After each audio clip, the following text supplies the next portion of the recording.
자, 우리 시간 사도신경 하심으로 주일 2부 예배 시작하도록 하겠습니다. 전능하사 천지를 만드신 하나님 아버지를 내가 믿사오며 그 외아들 우리 주 예수 그리스도를 믿사오니 이는 성령으로 잉태하사 동정녀 마리아에게 나시고 본디오 빌라도에게 고난을 받으사 십자가에 못 박혀 죽으시고 장사한 지 사흘 만에 죽은 자 가운데서 되살아나시며 하늘에 오르사 전능하신 하나님 우편에 앉아 계시다가 저리로서 산자와 죽은 자를 심판하러 오시리라. 성령을 믿사오며 거룩한 공예와 성도가 서로 교통하는 것과 죄를 살아주시는 것과 몸이다시 사는 것과 영원히 사는 것을 믿사옵나이다. 아멘. 우리 시간 사랑합니다 나의 예수님 찬양하겠습니다. 사랑합니다 나의 예수님 사랑합니다 아주 많이요 사랑합니다 나의 예수님 사랑합니다 그 덕분에 다시 한번 사랑합니다 나의 예수님 사랑합니다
끊을 수 없는 영원한 그 사랑 예수 그 사랑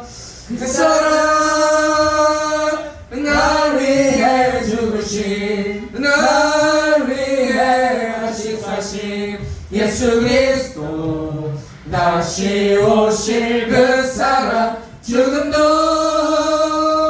생명도 천사도 하늘의 어떤 권세도 끊을 수 없는 영원한 그 사랑 예수. 아멘. 우리 시간 박수 주시면서 나를 사랑하는 주님 우리 시간 찬양하겠습니다. 하나 둘 셋 넷. 나를 사랑하는 주님 날 위해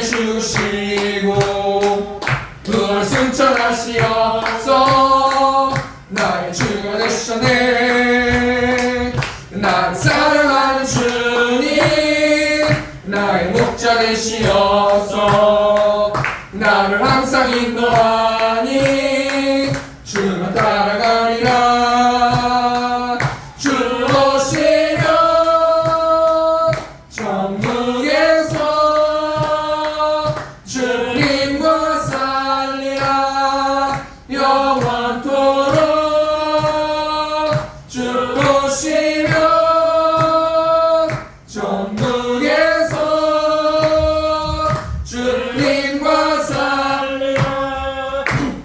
다시 한번 내는 사랑하는 주님, 난 사랑하는 주님, 나를 위해 죽으시고 우월 승천하시어서 나의 주가 되셨네. 난 사랑하는 주님, 나의 목자 되시어서 나를 항상 인도하니 주를 따라가리라. 주 오시면 천국에서 주님과 살리라. 영원토록 주 오시면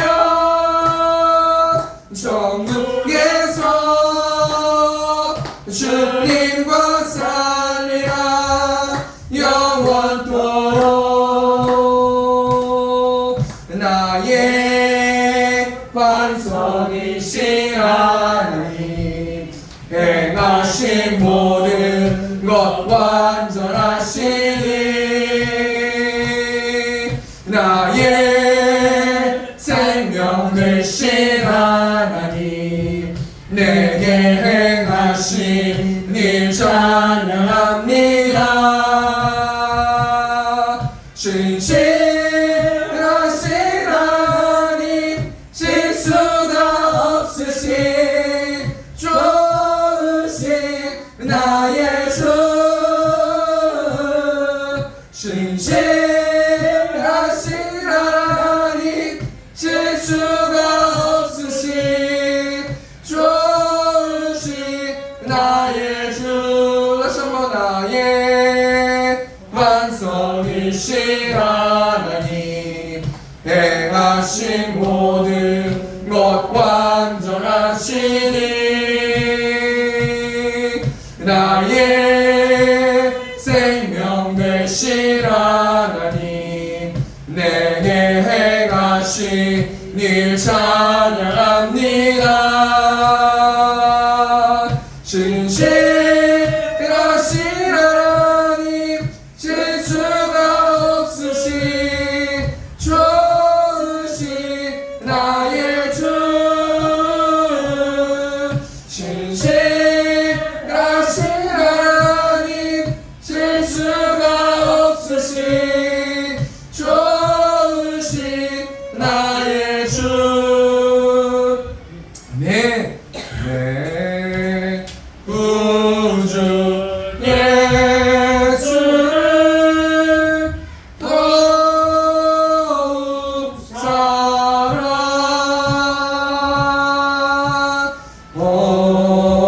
엎드려 비는 마들으소서.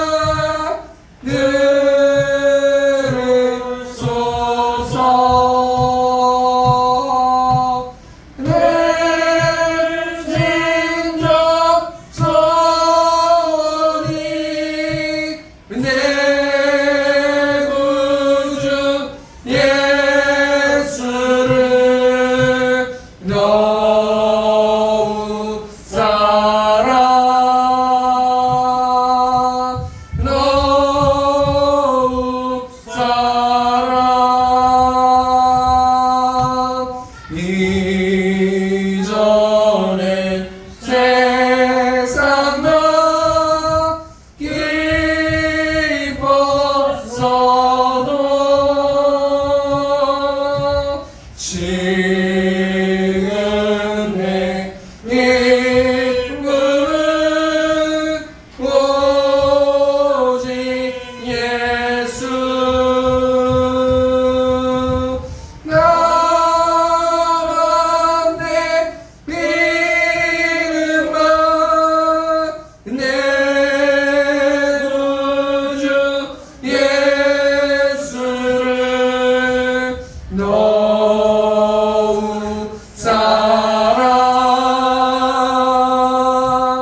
하나님의 사랑을 부어주셔서 매일의 삶 가운데서 하나님의 사랑을 나눌 수 있는 저와 우리 새롭게 성도들 될 수 있도록 인도해 달라고 이 시간 주님의 중통성으로 기도하겠습니다.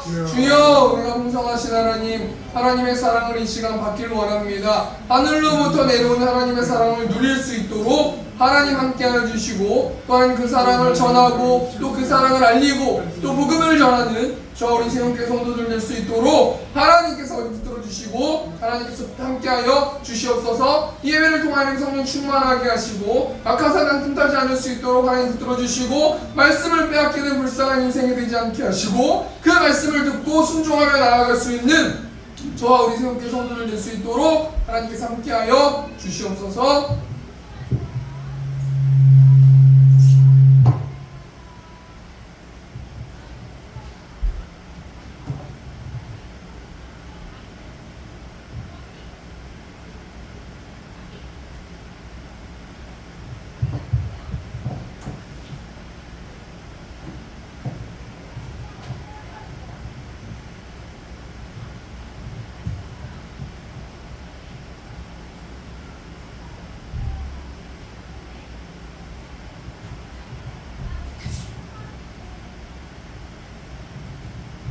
볼지어다 내가 속히오리니 내게 줄 상이 내게 있어 각 사람에게 그가 행한 대로 갚아주리라.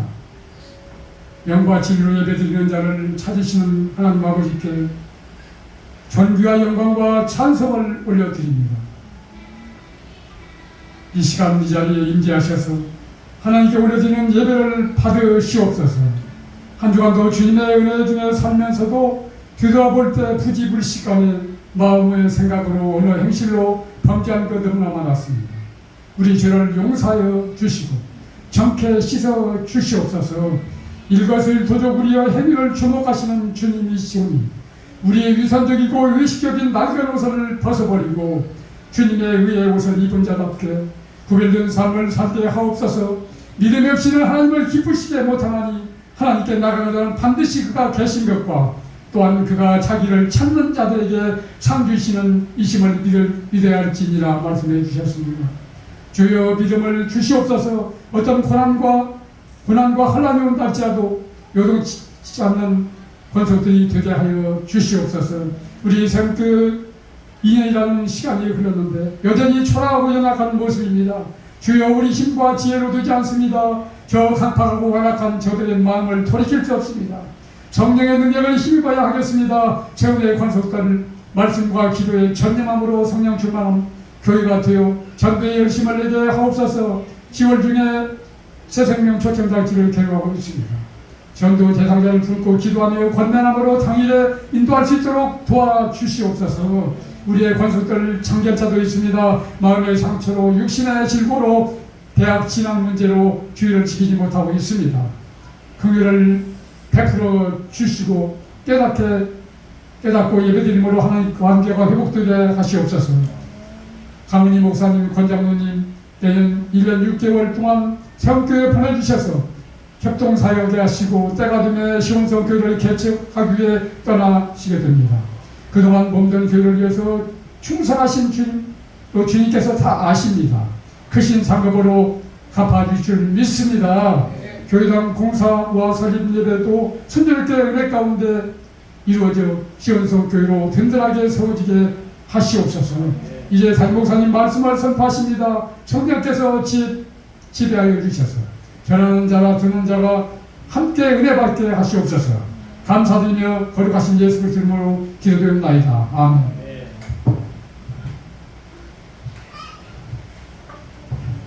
이 시간 성경 봉독하도록 하겠습니다. 오늘 시간의 말씀은 요한복음 21장 15절에서 22절 말씀입니다. 요한복음 21장 15절에서 22절 말씀 신약성경 184페이지에 있습니다. 요한복음 21장 15절에서 22절 말씀 제가 봉독하겠습니다. 그들이 조반 먹은 후에 예수께서 시몬 베드로에게 이르시되 요한의 아들 시몬아 내가 이 사람들보다 나를 더 사랑하느냐 하시니 이르되 주님 들어가나이다. 내가 주님을 사랑하는 줄 주님께서 아시나이다. 이르시되 내 어린 양을 먹이라 하시고 또 두 번째 이르시되 요한의 아들 시몬아 내가 나를 사랑하느냐 하시니 이르되 주님 그러하나이다. 내가 주님을 사랑하는 줄 주님께서 아시나이다. 이르시되 내 양을 치라 하시고 세 번째 이르시되 요한의 아들 시몬아 내가 나를 사랑하느냐 하시니 주께서 세 번째 내가 나를 사랑하느냐 하심으로 베드로가 근심하여 이르되 주님 모든 것을 아시오매 내가 주님을 사랑하는 줄을 주님께서 아시나이다. 예수께서 이르시되 내 양을 먹이라. 내가 진실로 진실로 내게 이르노니 내가 젊어서는 스스로 띠띠고 원하는 곳으로 다녔거니와 늙어서는 내 팔을 벌리리니 남이 내게 띠띠우고 원하지 아니하는 곳으로 데려가리라. 이 말씀을 하시는 베드로가 어떠한 죽음으로 하나님께 영광을 돌릴 것을 가리키시니로라. 이 말씀을 하시고 베드로에게 이르시되 나를 따르라 하시니 베드로가 돌이켜 예수께서 사랑하시는 그 제자가 따르는 것을 보니 그는 만찬석에서 예수의 품에 의지하여 주님을 파는 자가 누구 오니까 묻던 자더라. 이에 베드로가 그를 보고 예수께 여짜오되 주님 이 사람은 어떻게 되겠사옵나이까? 아멘. 22절 예수께서 이르시되 내가 올 때까지 그를 머물게 하고자 할지라도 내게 무슨 상관이냐? 너는 나를 따르라 하시더라. 아멘. 우리 시간 315장 1절 찬송하시면서 우리 시간 황금한 시간 갖도록 하겠습니다. 내 주 대신 주를 참 사랑하고 또 그에게 죄를 나고합니다. 그는 은혜를 주신 내 예수시니 이전보다 더욱 사랑합니다. 아멘. 시간 광고하는 시간 갖도록 하겠습니다. 광고는 주보 뒷면에 있습니다. 세움교회를 세워주신 하나님을 찬양하며 임소스 예배하는 성도님들 사랑하고 축복합니다. 오늘 오랜만에 우리 글로리아 성도님 오셨습니다. 우리 박수로 환영하겠습니다. 예, 감사합니다. 다음 주 1부 예배죠. 10월 6일 주일 1부 예배 끝으로 우리 강은희 목사님, 권영화 전무님께서 세움교회를 사임하십니다. 행정적이기 때문에 주보에 쉬었습니다. 계속해서 오실 것이고 가깝게 맞아주시면 감사하겠습니다. 또 시원성 교회 위해서 많이 기도해주시면 감사하겠습니다. 다음 주 1부 예배 말씀 우리 강은희 목사님께서 특별히 세움교회 위해서 온전하게 또 기도하시고 말씀 준비하실 텐데요. 그 말씀을 아멘으로 받고 우리 순종하는 저와 여러분 되셨으면 좋겠습니다. 또 우리 점심 식사 후에 강 목사님과 함께 성경 공부가 오늘까지 진행됐습니다. 예, 지금까지 성경 공부 인도해 주신 우리 강 목사님한테 박수 한번 쳐주시면 감사하겠습니다. 네, 감사합니다. 예.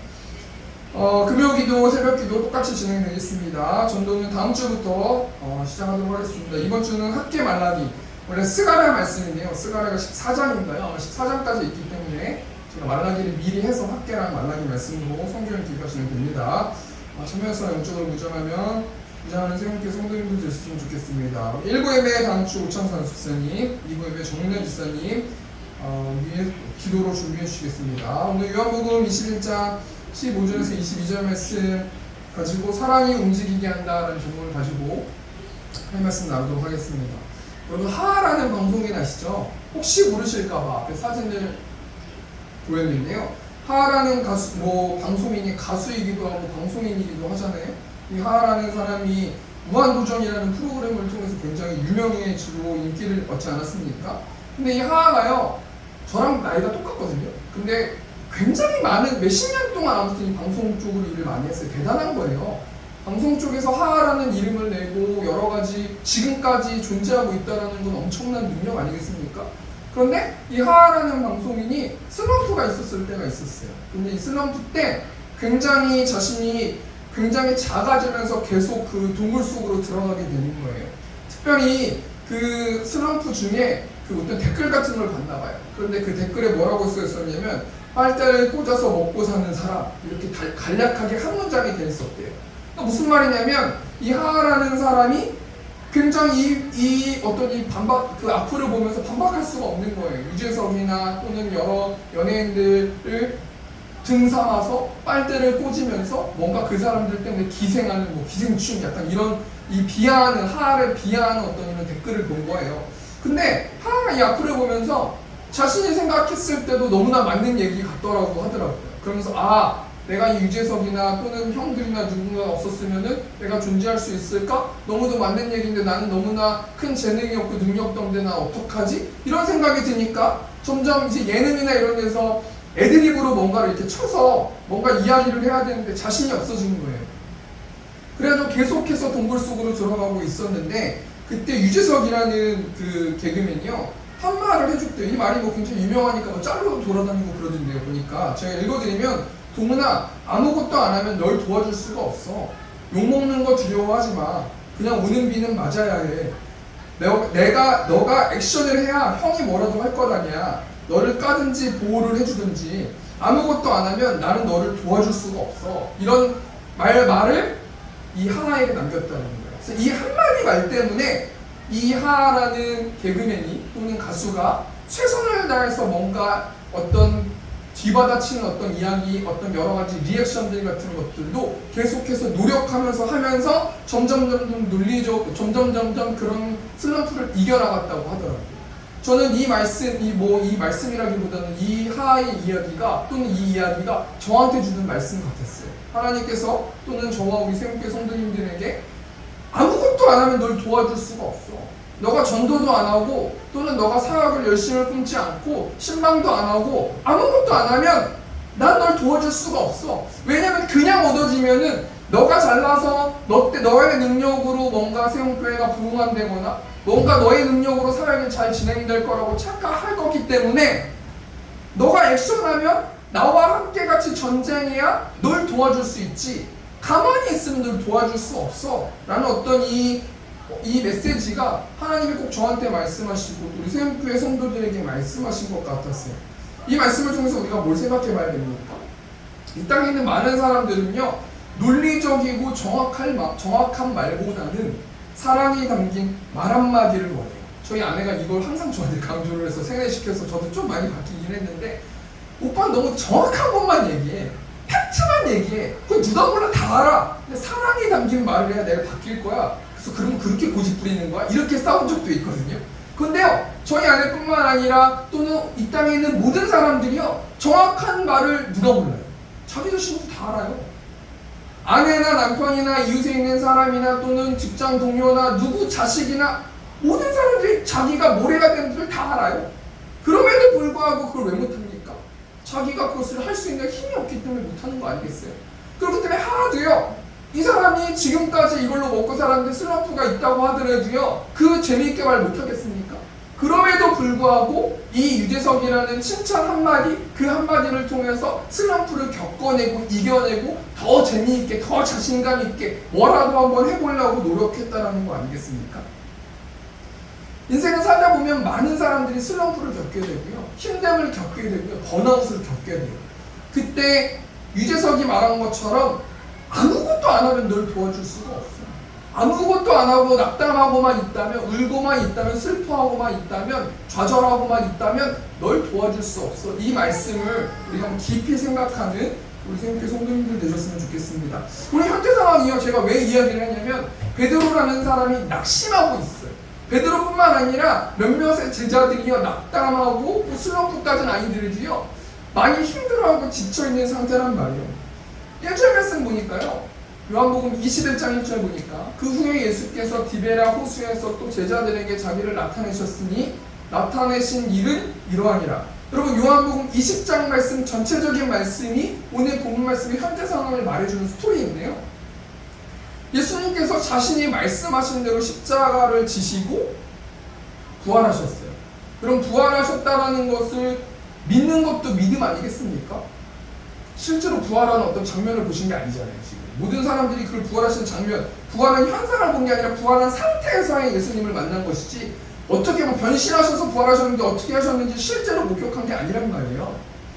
근데 예수님의 제자들은요 아무리 예수님이 부활하셨다고 할지라도 너무 두려운 거예요. 왜 그렇습니까? 유대인들이 자신을 죽이려고 하기 때문이에요. 저번 주에 말씀이 어떤 말씀이셨어요? 어떤 말씀이었어요? 제자들이 숨어서 한 곳에 모여있을 때 예수님께서 예수님의 권능의 힘을 가지고 문을 뚫고 찾아오셔가지고 자신의 손과 옆구리를 보여주시고 너에게 평강이 있을 것이다. 나도 너희를 보낼 것이다. 성령을 받으라 라는 말씀으로 위로해 주셨단 말이에요. 그럼 보통 예수님의 제자들이 실제로 부활을 목격하고 실제 본 거 아니에요? 막 문을 뚫고 오신 거 아니겠습니까? 그럼 예수님의 제자들이 어떻게 해야 돼요? 예수님을 전하거나 또는 뭔가 예수님을 증명하고 내가 부활하신 예수님을 보았다 증언하는 일들을 해야 됨에도 불구하고요, 예수님의 제자들은 어떤 행동을 합니까? 우리 3절 말씀 보니까 시몬 베드로가 나는 물고기 잡으러 가노라 하니 그들이 우리도 함께 가겠다고 나가서 배에 올랐으나 그날 밤에 아무것도 잡지 못하였더니. 여러분, 지금 부활을 목격했어요. 예수님의 제자, 특별히 시몬 베드로가요, 예수님의 부활을 직접 눈으로 확인했단 말이에요. 그럼에도 불구하고 시몬 베드로가 뭘 말합니까? 나 물고기 잡으러 갈게. 이 나는 물고기 잡으러 간다라는 말은 뭔 말입니까? 이 예수님의 부활보다는 그 우선순위가 나 먹고 사는 게 더 중요하다. 예수님이 부활하신 거는 부활하신 거고, 그거는 내가 실제로 보았지만서도 그럼에도 불구하고 난 먹고 살아야 된다. 그렇기 때문에 난 옛 직업을 찾아서 난 사명이고 사역이고 예수님 제자하고 뭐고 간에 난 옛 직업으로 돌아가서 잘 먹고 잘 살 거다. 나는 어떤 뉘앙스가 담겨있는 게 나는 물고기 잡으러 가노라 라고 말하고 있는. 그럼 예수님의 제자들이나 동역자들이 뭐라고 말해야 됩니까? 그렇게 하지 마. 우리 예수님 더 전해봐야 되지 않을까? 예수님이 다시 한번 나타날 수 있도록 기도해봐야 되는 거 아닐까? 예수님께 질문해봐야 되는 거 아닐까? 라고 생각해봐야 되는데요. 베드로 말고 예수님의 또 다른 몇몇 제자들도 우리도 함께 가겠다 이러는 거예요. 그래서 배에 올랐는데 그날 밤에 아무것도 잡지 못했대요. 여러분, 이 말씀 통해서 우리가 뭘 생각해봐야 됩니까? 딱 이 말씀이 베드로 같은 모습이 저 모습 같은 거예요. 예수님의 부활을 성경을 통해서 목격하지 않았습니까? 내 안에 계신 성령 하나님을 통해서 예수님의 부활을 목격했어요. 그럼에도 불구하고 난 옛 직업으로 돌아가서는 레슨하러 가야겠다. 난 돈 더 많이 벌어야겠다. 사례도 안 나오고 여러 가지 어떤 교회적인 어떤 이런 것도 있으니까 다 필요 없고 예수님 부활 필요 없고 그렇다고 내가 사역 안 하는 것도 아니고 나는 돈이나 벌러 가야겠다. 나 더 많이도 벌어서 우리 애들 잘 먹고 잘 키워야 되겠다. 우리 아이프 맛있는 거 많이 사줘야겠다. 이런 모습이 다 제 모습 같은 거예요. 여러분은 어떻습니까? 예수님의 부활을 목격했어요. 그 목격한 사람과 목격하지 않는 사람의 삶이 달라야 되는 거 아니겠습니까? 그럼에도 불구하고 지금 베드로와 몇몇의 제자들은 다른 사람들과 똑같이 행동한다는 거 아니겠습니까? 그 차이가 뭐예요? 성령을 받지 못했기 때문이에요. 성령 충만하지 못했기 때문이에요. 그러면 성령 충만하면요, 먹고 사는 문제보다 더 중요한 것이 예수님의 부활을 증거하는 일이고 전도하는 일이고 복음을 전하는 일이 될 거라는 거예요. 그럼 우리가 어떻게 전도해야 됩니까? 성령 충만하면 전도할 수 있는 거 아니겠습니까? 이런 상황 가운데서 지금 3절 말씀 보니까요, 배에 올랐어요. 베드로하고 몇몇의 제자들이 배에 오른 거 아니겠습니까? 그리고 정말 기대감을 가졌겠죠? 나 예전에 고기 좀 잡던 사람이야 라고 하면서 서로 웃으면서 그물도 뭐 손질하고 여차여차 해가지고 배에 올라가지고 지금 이제 그물을 한 거 아니겠습니까? 근데 그날 밤에 아무것도 고기를 잡지 못했다는 거예요. 그럼 이때 베드로의 마음은 어떻겠습니까? 그럼 아마 이스라엘 백성이라면 구약에 나오는 이스라엘 백성이라면 뭐라고 말씀드리겠습니까? 하나님께 뭐라고 하겠습니까? 원망하지 않겠습니까? 하나님, 내가 예수님의 제자의 삶을 포기하고 이제 먹고 살라고 왔는데 고기 좀 잡게 해주시지. 지금 이게 뭡니까? 어떻게 됩니까? 이거 어떻게 된 겁니까? 하나님, 능력의 하나님 아닙니까? 이렇게 생각할지 모르겠단 말이에요. 속으로 생각하던 자기끼리 생각하던 이거 뭐야? 고기도 없으면 우리 어떡해? 그럼 이제 뭐하고 살라는 거야? 어떻게 살라는 거야? 그럼 뭐 해먹고 살라는 거야? 도대체 예수님이 왜 부활해가지고 날 짜증나게 하는 거야? 여러 가지 감정적인 어떤 그런 상태가 있지 않겠습니까? 그러면서 한번 생각해보고 묵상해보니까요, 베드로가 그럼 짜증만 내겠어요? 힘들어 죽겠는데? 가만히 배에 있을 수도 있는 거 아니겠습니까? 혹시라도 잡히지 않을까? 가만히 고기 잡을 때 무슨 막 이렇게 그물로 잡은 것도 있겠지만 여러 가지로 가만히 있을 수도 있잖아요. 그때 한번 생각해볼 때 뭐 생각해보겠습니까?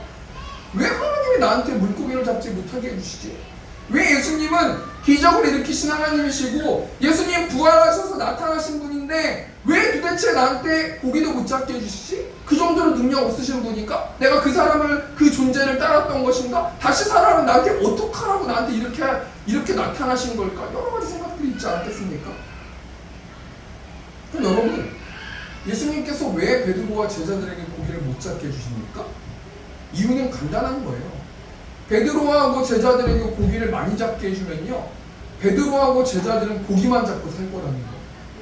그런데 특별히 베드로는 어떤 사람이에요? 사람을 낳는 어부가 되어야 되는 사람으로 하나님께서 부르신 사람 아니겠습니까? 그렇기 때문에요, 고기를 잡으면 고기만 잡고 살아갈 테니까 고기를 못 잡게 해야지 자신을 돌아보지 않겠어요? 예수님에 대한 바른 시각을 보지 않겠어요? 예수님이 어떤 분이신지 생각해보지 않겠어요? 묵상해보지 않겠어요? 예수님의 사랑을 발견하지 않겠어요? 그렇기 때문에 물고기를 안 보내주신다는 거 아니겠습니까? 이런 맥락으로 생각해봤을 때 우리가 이 말씀 통해서 뭘 생각해봐야 돼요? 물고기를 주시는 분도 우리 하나님이시고 물고기를 주시지 않는 분도 우리 하나님이세요. 우리의 결핍을 채우시는 것도 우리 하나님이시고 우리에게 결핍을 주시는 것도 우리 하나님이세요. 그러면 그 말씀을 우리 각자의 삶으로 가져왔을 때 하나님은 왜 나의 모든 소원을 안 들어주실까? 이유가 있지 않겠습니까? 하나님이 나에게 뭔가 채워주시지 않는 거는 이유가 있는 거예요. 그럼 어떤 이유일까요? 말씀으로 살아가는 사람, 말씀으로 살아내야지 하나님의 자녀가 될 수 있고 복음을 전할 수 있어요. 여러분, 복음을 전하는 것은 하나님의 순종하는 말씀이 있을 때 복음 전할 수 있는 거예요. 순종해야 전도할 수 있고요. 순종해야 부흥할 수 있고요. 순종해야 교회가 교회다울 수 있는 거예요. 그럼 우리가 순종을 안 했을 때 하나님께서 물고기를 안 주시는 걸 수도 있는 건 아닌가. 우리가 한번 생각해 보아야 할 거라는 거예요. 그런 상태에서 우리 예수님이 계속 고기를 안 주셨어요? 그러지는 않으시는 분이세요. 여러 가지 어떤 상황이 지나고 나서 뭔가 깨닫게 해주시고 여러 가지 하나님의 때가 되었을 때 예수님께서 베드로에게 물고기를 주셨는데 얼마만큼의 물고기를 주셨어요? 그 그물로 들 수 없을 만큼 큰 많은 물고기 떼를 주셨어요. 그리고 그 물고기 떼를 주시면서 뭘 생각나게 해주시는 거예요? 베드로를 부르셨을 때를 베드로에게 생각나게 해주시는 거예요. 여러분 누가복음 5장 말씀 보면은 베드로가 똑같이 그물을 기르다가 없을 때 저쪽으로 가서 너 하나님의 말씀에 의지해서 제가 그물을 내리겠습니다. 그러니까 물고기 엄청 많이 잡잖아요. 그러니까요 베드로에게 예수님을 멀리하고 떠났고 또 제자의 삶을 포기하고 사역을 잃어버리고 낙담하고 슬퍼하고 똑같은 옛 직업으로 돌아갔을 때 예수님께서 똑같은 장면을 연출시키셔서 베드로를 부르실 때처럼 똑같은 장면을 연출시키셔서 고기를 많이 잡을 수 있도록 해주셨어요. 여러분 이 말씀 저는 뭘 생각해봐야 돼요? 하나님께서 베드로를 사랑받는 어부가 되기 위해서 고기를 안 주실 때도 있고 주실 때도 있고 여러 가지 지금까지 베드로의 인생을 돌아보게 하신다는 거 아니겠습니까? 그리고 전 너무나 감사한 게 베드로가 잡은 물고기를요 어떻게 하셨어요? 예수님께서 베드로에게 먹이시는 거예요. 예수님께서 사역을 이제 시작해야 되는 성령을 받으면 이제는 사역을 시작해서 베드로가 성령 받은 다음에 3,000명을 변화시키고 설교하지 않습니까? 그렇게 강건하게 사역자를 사용하기 전에 예수님께서 베드로를 먼저 먹이신다.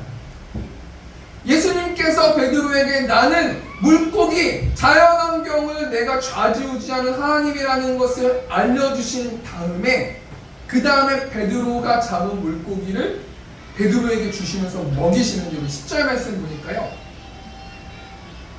예수께서 이르실 때 지금 잡은 생선을 좀 가져오라 하시니 12절 보니까 예수께서 이르실 때 와서 조반을 먹으라 하시니 제자들이 주님이신 줄 아는 고로 당신이 누구냐 감히 묻는 자가 없더라. 13절 보니까 예수께서 가셔서 떡을 가져다가 그들에게 주시고 생선도 그와 같이 하시니라. 여러분 베드로에게 사역을 준비하시기 전에 뭐 하세요?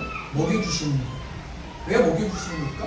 베드로가 영적으로 성령 충만하면서 뭔가 전도도 하고 사역도 해야 되는데 영적으로만 충만한 게 아니라 육적으로도 회복시키시기 위해서 그것 때문에 그렇다는 거예요. 그러면 사람은 영이랑 육이랑 돼 있지 않습니까? 뭐 영혼 육 이렇게 나누는 사람들도 있지만 영적으로 살쪄야 되고 먹어야 되고요. 육적으로도 건강해야 돼요.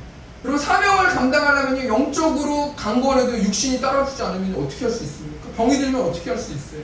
그러니까 하나님께서 예수님께서요 베드로에게 사역을 보내주시기 전에 먹이시고요 기적을 보이셔서 예수님의 예수님다우심을 하나님의 하나님다우심을 알려주셨다는 거예요. 그리고 나서 예수님께서 베드로에게 어떻게 하십니까? 사명을 주시는데요. 우리가 오늘 본 말씀 통해서 예수님이 모든 힘을 잃어버린 베드로에게 어떻게 격려하시면서 사명을 주시는지 두 가지만 생각해 보고 말씀 마치면서 좀 기도했으면 좋겠습니다. 첫 번째로 예수님이 베드로에게 어떻게 격려하시면서 사명을 주십니까? 예수님이 베드로에게 사랑을 확인시켜 주시는데 우리 15절, 16절, 17절 말씀은 이 본 말씀 굉장히 유명하잖아요. 뭘 말씀하고 있습니까? 15절에서도 베드로에게 이르시되 요한의 아들 시몬아 내가 이 사람들보다 나를 더 사랑하느냐? 16절 말씀에서도 요한의 아들 시몬아 내가 나를 사랑하느냐? 17절 말씀에서도 요한의 아들 시몬아 내가 나를 사랑하느냐 하시니 여러분 지금 베드로는 예수님을 배반했잖아요. 그 닭이 울면서 예수님을 배반하고 예수님 말씀대로 베드로가 예수님 배반하지 않았습니까? 그러고 나서 부활하시는 예수님을 발견하고 예수님과 이제 독대하면서 이야기하는 거예요. 예수님이 베드로에게 뭘 질문하세요? 회복시키시길 원하세요. 격려하길 원하세요. 근데요 예수님이 격려하시고 회복시키실 때 육적으로 먼저 먹이셨고요. 그 다음 사명을 주시면서 어떻게 격려하십니까? 사랑에 대해서 말씀하고 계세요. 이 말씀 유명한 말씀이니까 너무나 간단한 말씀이잖아요. 이 말씀을 계속해서 묵상해봤어요. 어떤 관점으로 설교를 해야 되느냐, 어떤 관점으로 대진을 뽑아야 되느냐, 어떤 관점으로 생각해봐야 되느냐. 여러분 여기 관점이 필요 없는 게요, 예수님은 베드로에게 사랑을 확인하는 것밖에 없어요. 다른 관점이 없어요. 베드로가 지금 처해 있는 상황이 힘이 없는 상황이고 낙심한 상황이고 옛 직업으로 돌아간 상황이고 제자가 보고 그냥 다 싫고 그냥 완전히 번아웃된 상황 아니에요? 그런데 예수님이 베드로에게 나타나셔가지고요 사랑을 질문하는 거예요. 확인하시는 거예요. 그 이유는 간단한 거예요. 왜 그렇습니까? 베드로가요 예수님의 사랑을 전해야 되는 예수님의 제자가 되기 때문이에요. 제자가 돼야 되기 때문이에요. 그럼 제자가 무엇입니까? 사역자가 무엇입니까? 사역자는요 거창하게 여러가지 어떤 도구들로 뭔가를 하는 거지만 결국에는 예수님의 사랑이시다, 예수님의 사랑을 전하는 자가 사역자예요. 평신도 사역자도 사역자예요. 그냥 사역자도 사역자예요. 그럼 그 사역자들 성도들이 뭐 하는 사람입니까? 예수님이 나를 이렇게 사랑하셨고 예수님의 사랑을 하셔가지고 하나님이 사랑하셔가지고 자신의 아들을 이 땅에 보내주시고 하나님이 이 땅에 오셔서 우리의 죄를 동활해 주시고 십자가에 달려 돌아가시고 3일 만에 부활하시고 우린 예수님을 영접하면은 하나님의 자녀가 됩니다. 이 얘기를 하려고요 우리를 존재하게 해주시고 우리를 모아주신 거예요. 이게 복음을 전하는 거예요. 여러분 지금 당장 베드로한테 당장 필요한 게 뭡니까? 먹을 거, 육신의 어떤 회복하는 거. 두 번째로 필요한 게 뭡니까? 사역을 하기 위해서 사랑을 발견하는 거죠. 예수님이 나를 얼마나 사랑했는가. 그 사랑을 계속해서 묵상하면요 그러면 그 사랑에 감격해서 그 사랑을 전할 수밖에 없는 거예요. 그럼 우리가 왜 복음을 못 전합니까? 예수님의 사랑을 묵상하지 않으니까 복음을 못 전하는 거예요. 그럼 역설적으로 다시 예수님의 사랑을 묵상하면 우리는 복음을 전할 수 있는 거예요.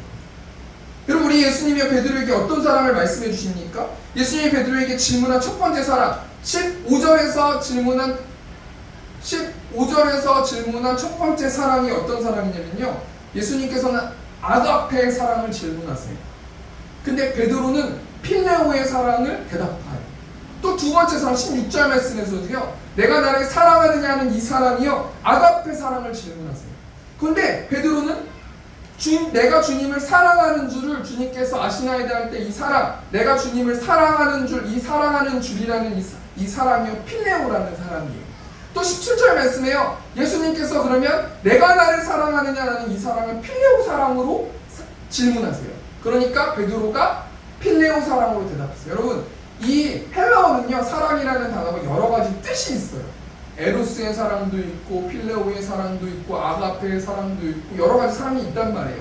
근데요 지금 예수님께서 질문하시는 사랑은 내가 나를 사랑하느냐? 너가 정말 희생적인 사랑, 아가페적인 사랑으로 나를 사랑하느냐?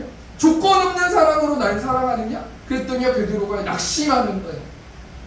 저는 조건이 있어야 하나님을 사랑합니다. 저는 그런 존재입니다. 저는 아가페 사랑을 하는 존재일 줄 알았습니다. 그런데 제가 예수님을 배반하면서 느낀 건 뭐냐면요 저는 아가페 사랑, 조건 없는 사랑을 할 수 없는 존재입니다. 두 번째도 그렇게 질문하시고 세 번째는요 예수님께서요 그럼 너는 아가페 사랑을 못하는구나. 너는 그럼 조건이 있는 필레오의 사랑으로 그렇게까지라도 나를 사랑하느냐? 그러니까 베드로가요 근심하면서 저는 필레오 사랑으로 예수님을 사랑합니다. 이렇게 말씀하는 거예요. 여러분 이 말씀 통해서 뭘 생각해 봐야 되는 겁니까? 이 세상이 원하는 사랑은요, 아가페 사랑을 원해요. 여러분 조건 없는 사랑을요, 이 세상 사람들은 원한다니까요. 근데 우리 인간은 조건 없는 사랑을 할 수가 없어요. 근데 100% 할 수 없을 뿐인 거지 노력조차 안 하면 안 돼요. 여러분 사역을 할 때, 우리가 전도를 할 때요, 아가페 사랑으로 전도해야지 복음이 뿌려지는 거예요. 세상 사람들은 다 필레오의 사랑, 조건이 있는 사랑으로 하거든요. 그럼 전도가 안 돼요.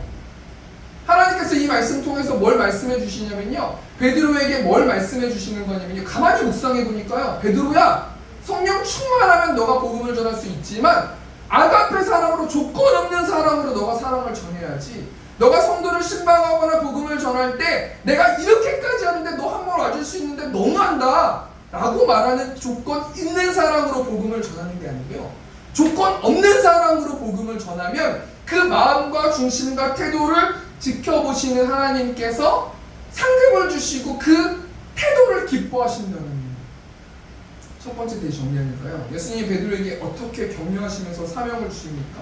여러분 지금 베드로의 컨디션이 사명이고 뭐고 없어요. 너무 힘들어요. 지쳤어요. 그런데 예수님께서요, 막 훈계하지 않으시고요, 질책하지 않으시고요, 너 이렇게 해봐 저렇게 해봐 방법론을 얘기하지 않으시고요, 정말 힘이 있는 한 말씀을 하세요. 그 말씀이 어떤 말씀입니까? 그 말씀으로 격려하시는데요, 예수님의 사랑을 확인시켜 주시는 거예요. 왜 그렇습니까? 복음을 전하는 건요, 사역이라는 건요, 사랑을 나눠주는 거기 때문이에요. 여러분 베드로가 예수님의 사랑을 묵상하고 그 사랑을 받은 다음에 어떻게 살아갑니까? 자신의 목숨을 내걸고 살아가는 거예요. 우리가 한 주 동안 어떻게 살아가야 됩니까? 조건 있는 사랑으로 살아가지 말고 조건 없는 사랑으로 사랑을 조금이라도 노력하면서 실천하는 저와 여러분 되셨으면 좋겠습니다. 우리 두 번째로 예수님이 베드로에게 어떻게 격려하시면서 사명을 주십니까? 진짜로 이제 베드로에게 사명을 주신다는 거예요.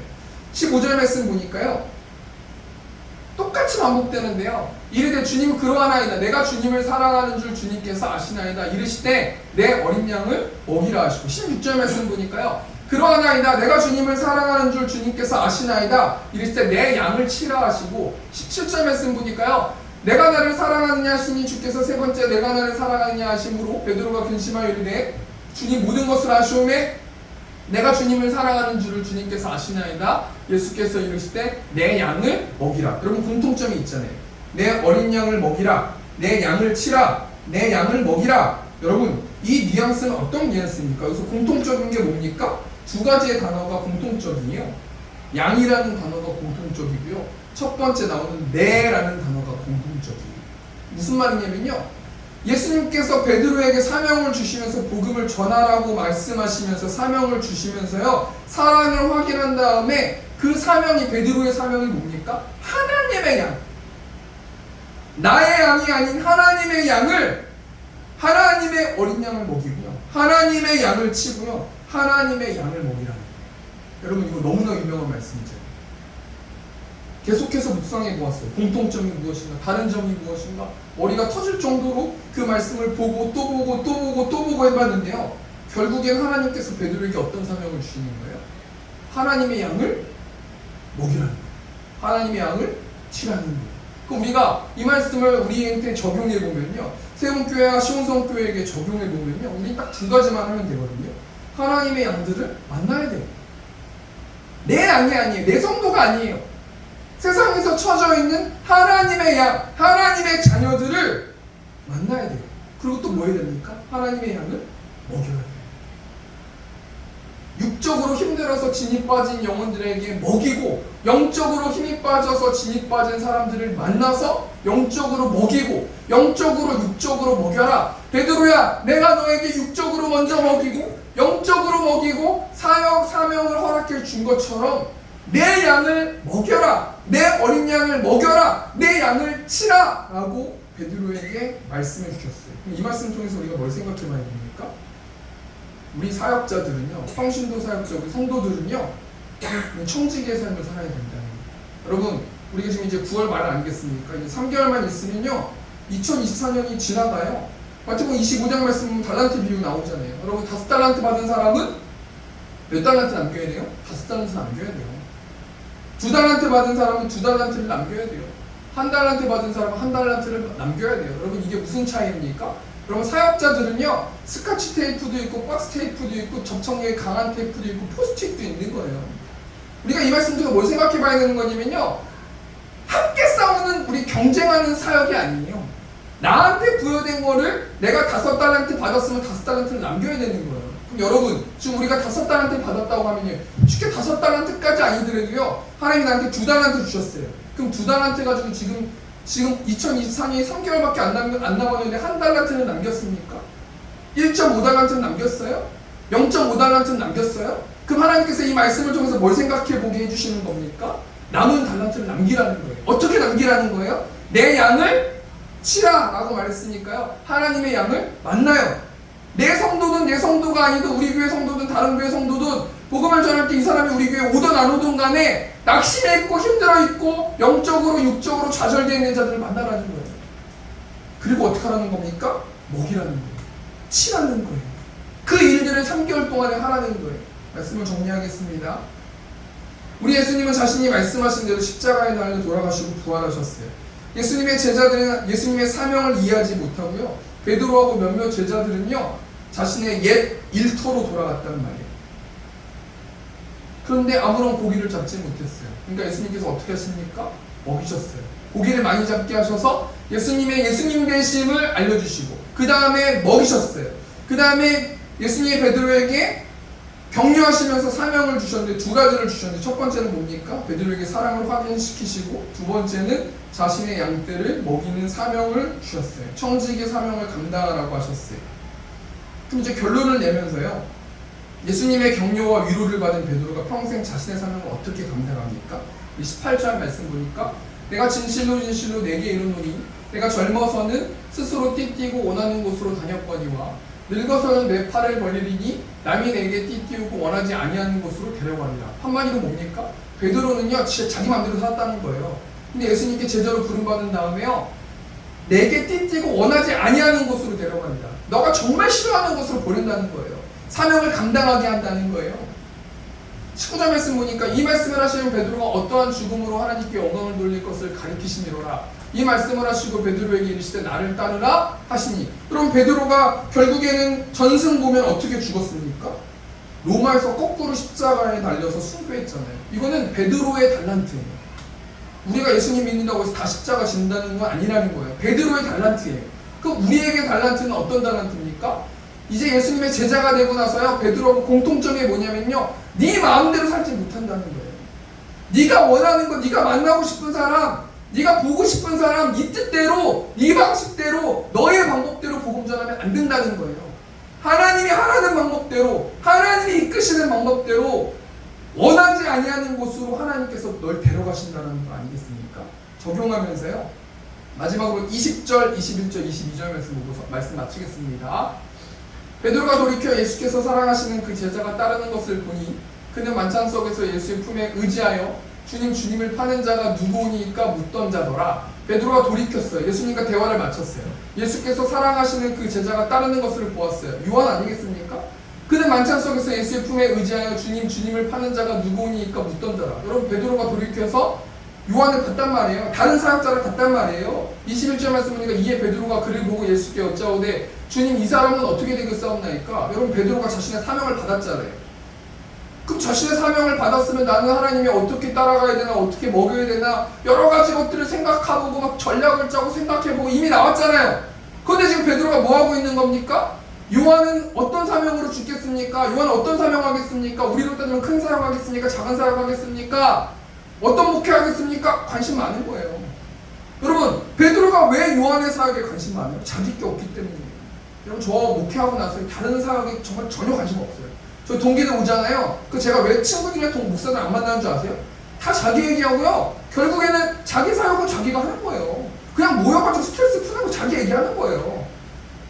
의견 나누고 다 얘기하면요, 저도 와가지고 뭐 있는 줄 알아요? 2부 예배 때 자막이 없어가지고 계속 그 목사님한테 자막 얘기했어요. 내 사역에 부응될 수 있는 거를 얘기하는 거지, 물론 아닌 관계식들도 있겠죠. 격려해 주시는 분도 있겠죠. 근데 여러분, 다 자기 게 있잖아요. 다 자기 사역이 있잖아요. 다 담임 목사하고 다 자기 사역하잖아요. 자기 얘기만 해요.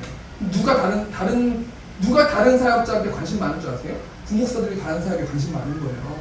자기 사역을 못 받으니까 난 이걸 할 거야. 나는 우리 합동 측에 무슨 이 어떤 신학적인 노선이 너무 마음에 들고 백성치를 안 좋고 뭔 상관이에요 그게. 복음 전하는데 아무 상관없어요. 근데 여러분 내 사역이 내 길이 정확하면은 내 것도 지금 벅차요. 지금 남 신경 쓸 것도 없어요 지금. 나도 벅차고 나도 힘들어요. 근데 여러분 베드로가 지금 뭐 하고 있습니까? 예수님 요한은 어떻게 됩니까? 요한은 어떻게 죽습니까? 요한은 어떤 사역합니까? 이러고 있는 거 아니에요? 22절 말씀 보니까 예수님께서 뭘 말씀하십니까? 예수께서 이르시되 내가 올 때까지 그를 머물게 하고자 할지라도 내게 무슨 상관이냐? 넌 나를 따르라 하시더라. 여러분 뭔 말입니까? 다 필요 없어. 너만 잘해. 너 다섯한테 남겼으면 어떻게 다섯한테 남길지를 전략을 짜고 회의를 하고 복음을 전하고 기도를 하고 어떻게 사역할지를 너 것만 잘해. 너 지금 너무 벅차. 너도 힘들어. 나만 따라와. 이 얘기 아닙니까? 우리가 이 말씀 중에서 뭘 생각해 봐야 됩니까? 이 말씀 마치길 원하는데요. 우리 세움교회 사명이 뭡니까? 세상에서 처져 있는 자들이에게 찾아가가지고요. 예수님이 구원자십니다. 예수님이 하나님이십니다. 라는 것을 말씀하고요. 먹이고요. 치는 거예요. 이게 세움교회 사역이에요. 그럼 가만히 생각해 보니까요. 개척을 처음 시작해서 우리 김민식 집사님이 하나님께서 우리 김민식 집사님 보내주셨잖아요. 한 1년 넘게 같이 신앙생활하지 않았습니까? 그리고요. 이 김민식 집사님이요. 안수 집사가 돼가지고 다시 이제 본 교회로 돌아갔어요. 너무 기뻐요. 그리고 우리 다음 주 1부 예배 되면요. 강 목사님과 장로님이 1년 반 동안 함께 생활하면서 여러 가지 것들을 많은 것들을 느끼시고 이제 사명을 받으시고 그 길을 따라가셔야 돼요. 우리는요. 우리의 길을 가야 되고요. 강 목사님은 강 목사님의 사명 받은 길을 가야 돼요. 바른 교회는 바른 교회 사명 받은 걸 가야 되고요. 비전교회는 비전교회 사명 받은 걸 가야 돼요. 그럼 우리 교회는 뭐 해야 됩니까?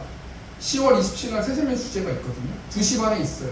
그럼 우리는 생각나는 지인들, 친구들, 전도 대상자들에게 뭐 해야 되는 거예요? 가서 말해야죠. 가서 먹여야죠. 가서 만나야죠. 그 시간 내기도 벅차요. 시간이 없어요 지금.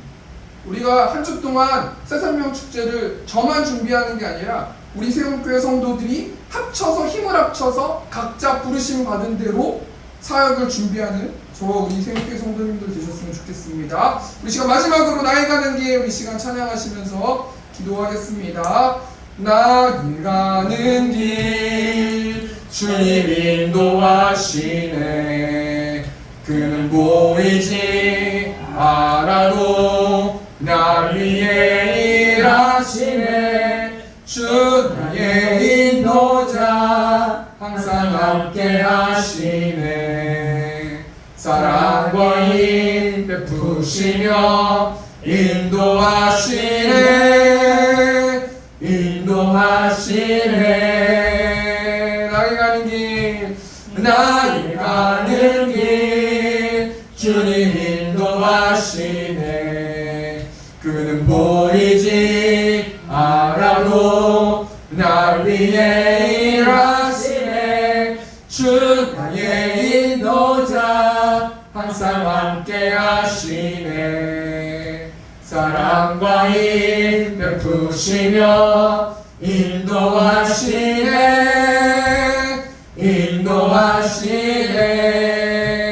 인도하시네. 광야에 길을 만드시고 날 인도해. 사막에 내가 만드신 것 보라.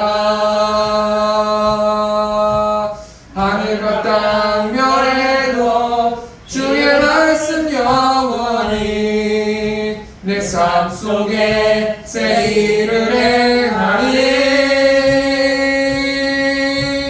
나의 가는 길 주님 인도하시네. 그는 보이지 않아도 날 위해 일하시네. 주 나의 인도자 항상 함께 하시네. 사랑과 힘 베푸시며 인도하시네. 인도하시네. 그러면 우리 한 가지만 놓고 기도했으면 좋겠습니다. 하나님 10월 27일 날 하나님 새세면 축제가 있습니다. 매번 드리는 오후 예배가 아니라 우리가 정성과 힘과 마음을 다하여서 전도 대상자들을 품게 하시고 그 영혼들에게 하나님 우리가 찾아가게 하시고 그 영혼들을 먹이게 하시고 그 영혼들에게 복음을 전하는 저와 우리 세움교회 성도들 될 수 있도록 인도해 달라고 이 시간 처음에 주동성으로 기도하겠습니다. 주여 은혜가 풍성하신 하나님 한 주 동안 하나님의 사랑을 발견하길 원합니다. 우리 성도들에게 하나님의 사랑을 부어주셔서 그 사랑을 묵상하게 하시고 먹여주시고 또 우리에게 힘주시고 또 성령 충만할 수 있도록 하나님께서 아버지 함께하여 주셔서 하나님의 복음을 전하는 우리 세움교회 성도들 될 수 있도록 하나님께서 아버지 붙들어 주실 줄 믿습니다. 액션하길 원합니다. 행동하길 원합니다. 우리의 목소리를 사용하여 주시고 영적 전쟁이 승리할 수 있도록 하나님께서 아버지 붙들어 주시고 십자가의 사랑과 부활의 사랑을 가지고 우리가 전력으로 나아갈 수 있는 우리 세움교회 성도들 될 수 있도록 하나님께서 아버지 붙들어 주시고 하나님께서 아버지 함께하여 주시옵소서. 또 우리 한 가지만 더 기도했으면 좋겠습니다. 오늘 또 우리 최 집사님이 오지 못하셨는데 우리 첫째 아이가 많이 아파서 오늘 함께하지 못했습니다. 우리 도윤이 가운데 하나님 함께 해달라고 또 그 영혼들이 많이 지쳐 있습니다. 낙담하고 있습니다. 너무나 부정적으로 생각하고 있습니다. 하나님의 사랑의 빛을 비춰주셔서 그 힘을 가지고 나아갈 수 있도록 인도해 달라고 또 우리 하나님 시원성교회 가운데 사명을 허락하여 주시고 앞만 보고 달려가는 뒤를 쳐다보지 않는 또 우리 강 목사님 장로님 될 수 있도록 하나님께서 아버지 함께 해달라고 이 시간 주엄의 주 통성으로 기도하겠습니다. 주여 은혜가 풍성하신 하나님 우리 최 집사님 가운데 하나님 함께 해주시고 그 가냘픈 마음 그 낙담된 마음 그 좌절된 마음 하나님의 사랑을 부어주셔서 교체되어질 수 있도록 하나님께서 아버지 함께 하시고 그 가정을 들어쓸 수 있도록 하나님께서 아버지 함께 하시고 그 가정 가운데 복음의 빛을 비춰주셔서 온전히 하나님 많은 영혼들에게 복음을 전할 수 있는 우리 최은혜 집사님 될 수 있도록 또 교인 될 수 있도록 태인 될 수 있도록 그 부모님 될 수 있도록 그 남편 될 수 있도록 하나님께서 아버지 붙들어 주시고 하나님께서 아버지 함께 해주실 줄 믿습니다. 우리 시온성교회를 세워주셔서 하나님 감사합니다. 재정이 필요합니다. 물질이 필요합니다. 하나님께서 아버지 부어주시고 많은 사람들이 아버지 입술을 통하여서 재정을 아버지 허락하여 주시고 그 시온성교회가 굳건하게 세워질 수 있도록 하나님께서 아버지 함께 해주시고 사명을 발견할 수 있도록 하나님 인도하여 주시고 자로나 우로나 치우치지 않을 수 있도록 하나님께서 아버지 함께 하시고 말씀의 순종함을 통하여서 영적으로 전진하면서 나아가는 우리 강 목사님 또 장로님 될 수 있도록 하나님께서 아버지 붙들어 주시고 하나님께서 아버지 함께 하시고 성령 충만할 수 있도록 함께 해주시고 먹여주실 줄 믿습니다. 육적으로 채워주실 줄 믿습니다. 건강을 느껴주실 줄 믿습니다. 우리의 힘이 아닌 하나님의 힘을 가지고 전력 전투하면서 나아갈 수 있도록 하나님께서 아버지 붙들어 주시고 하나님께서 아버지 함께하여 주시옵소서. 사랑이 많으신 하나님 저와 우리 성도들에겐 사랑이 필요합니다.